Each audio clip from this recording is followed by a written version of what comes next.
Your Royal Highness, Excellencies, ladies and gentlemen, the 6 years since the Paris Agreement of climate change have been the 6 hottest years on record. Our addiction to fossil fuel is pushing humanity to the brink. We face a stark choice.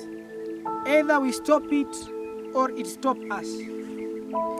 It is time to say enough. Enough of brutalizing biodiversity. Enough of killing ourselves with carbon. Enough of treating nature like toilets. Enough of burning and drilling and mining our deeper. We are digging our own graves.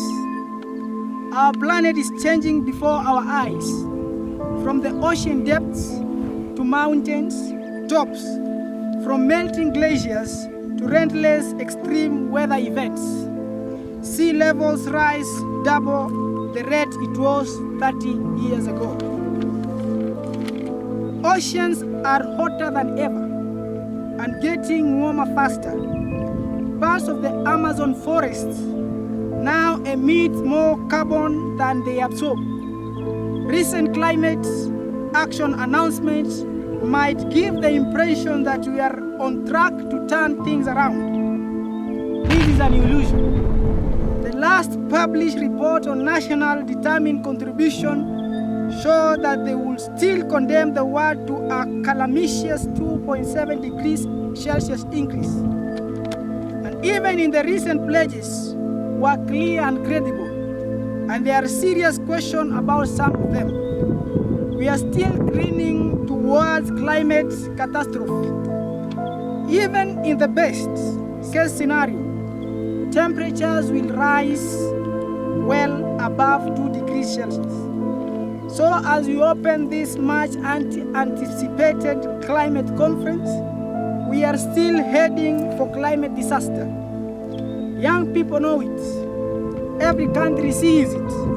Small island developed states and other vulnerable ones live it. For them, failure is not an option. Failure is a death sentence. We face a moment of truth. We are fast approaching tipping points that will trigger escalating feedback loops of global heating. But investing in the net zero climate resilient economy will create feedback loops of its own. Virtuous cycles of sustainable growth, jobs, and opportunities. We have progress to build upon. A number of countries have made credible commitments to net zero emission by mid-century. Many have pulled the plug on international financial of coal. Over 700 cities are leading the way to carbon neutrality. The private sector is waking up. The Net Zero Asset Owners Alliance, the gold standard for credible commitments and transparent targets, is managing $10 trillion in assets and catalyzing change across industries. The climate action army led by young people is unstoppable. They are larger, they are louder, and I assure you, they are not going away, and I stand with them. The science is clear. We know what to do. First, we must keep the goal of 1.5 degrees Celsius alive. This requires greater ambition on mitigation and immediate concrete action to reduce global emission by 45% by 2030.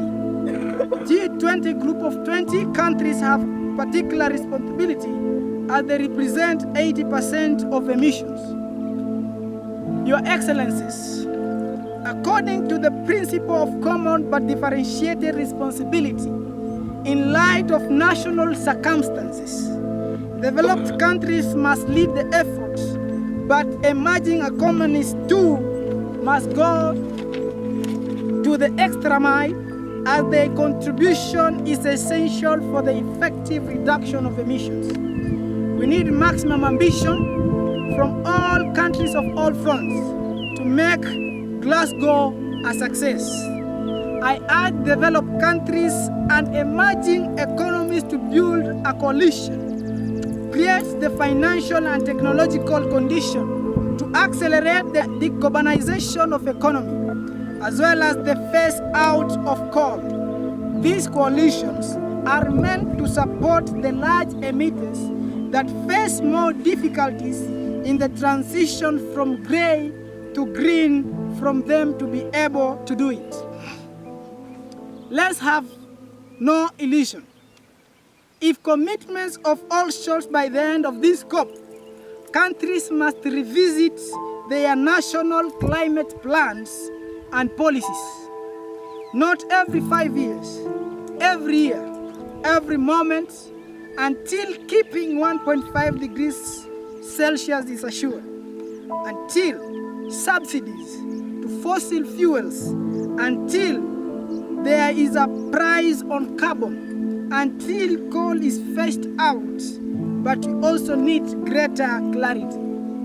There is a deficit of credibility and surplus of confusion over emission reductions and net zero targets, with different meanings and different metrics.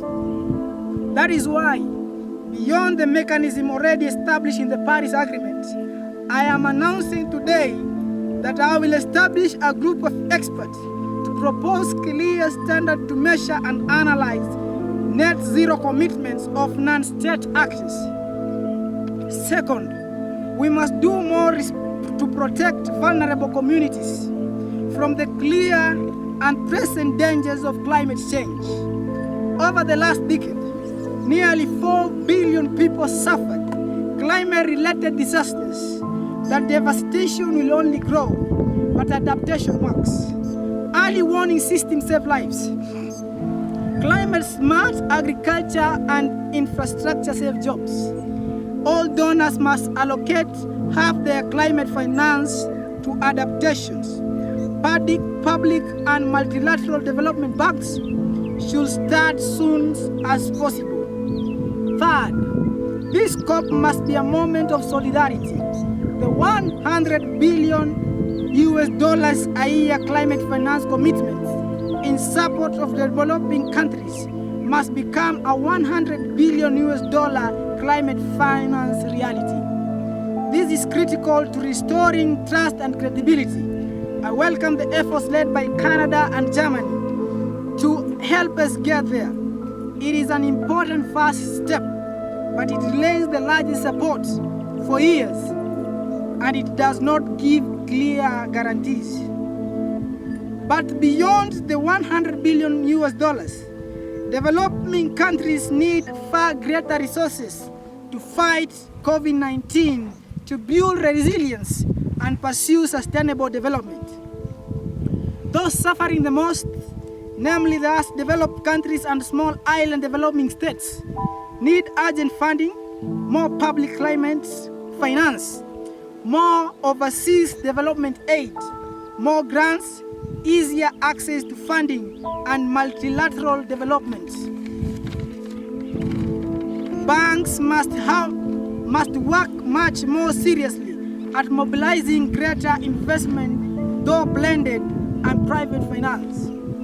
The sirens are sounding. Our planet is talking to us and telling us something. And also people everywhere.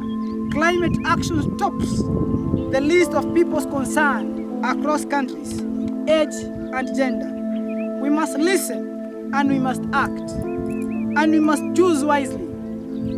On behalf of this and future generations, I urge you, choose ambition, choose solidarity, choose to safeguard our future and save humanity. Thank you.